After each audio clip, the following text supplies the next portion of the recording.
Okay, let's dive right into this. You know that universal frustration we all face as we get older? I'm talking about age-related muscle loss. You feel it when you're lugging heavy groceries from the car or just trying to stand up from a really low chair. You want to rebuild that strength, for sure, but the fear of getting injured by intimidating gym equipment holds a lot of us back. But what if the secret to regaining your power wasn't pushing harder, but actually moving slower? Welcome to This Explainer. Now, for decades, the fitness industry has hammered this intense message into our heads. You gotta lift heavy iron, or you're gonna lose your muscle. But listen, we are completely challenging that myth right now. You absolutely 100% do not need heavy, bone-crushing weights to build a strong, capable body. No way. The real secret lies in a brilliant method called time under tension. It literally shifts the focus entirely away from how much weight you're lifting, and instead, it prioritizes exactly how long your muscles are activated. To really wrap your head around this, I want you to imagine slowing right down. You are making a deliberate, conscious movement resisting gravity every single inch of the way. It's all about total muscle contraction over a much longer period of time.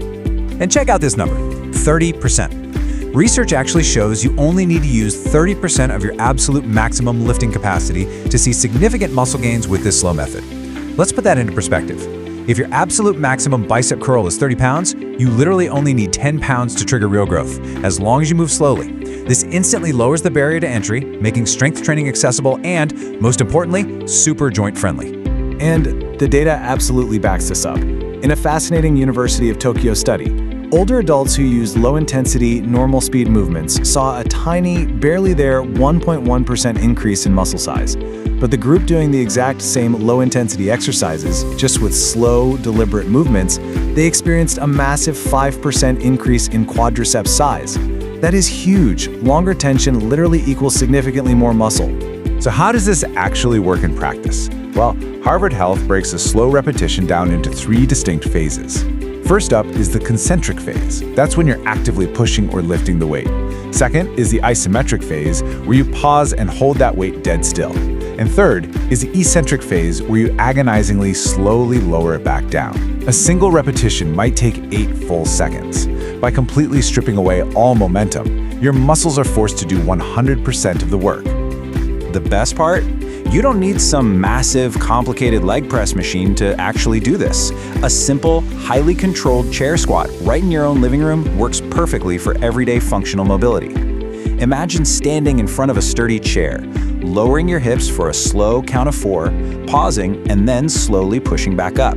You are directly strengthening the exact hips and thighs that you rely on to climb stairs safely every single day. You can easily pair those chair squats with seated leg extensions or standing leg curls too. Just grab a simple pair of 1 to 3 pound ankle weights. By taking 4 solid seconds to raise your leg and another 4 seconds to lower it, you dynamically target weak knees and hamstrings. And you can do the whole shebang without ever stepping foot inside a crowded gym. Now, a quick aside, and this is absolutely crucial. Never just jump straight into the heavy tension. Always begin with a proper warm-up. Some gentle chest and arm stretches are perfect. You want to make sure your muscles are nice and pliable and perfectly primed to take on the challenge safely. To keep you totally safe, the CDC's PARQ checklist is a fantastic starting point. Obviously, check with your doctor if you're over 69 and new to exercise. Be mindful of any history of chest pain, dizziness, or severe joint issues. Oh, and here is the golden rule of slow motion training. Never, ever hold your breath. Exhale on the effort and inhale on the release. It's simple, but it is so important. Kinesiologist Gavin McHale really hit the nail on the head when he said, "Strength is the fountain of youth." Rebuilding your muscle isn't about looking like a competitive bodybuilder. It's about reclaiming your independence, your balance, and your vitality. Going slow is the scientifically proven way to get there safely. So I'll leave you with this. Once you finally harness the power of going slow, what everyday activity are you going to conquer next?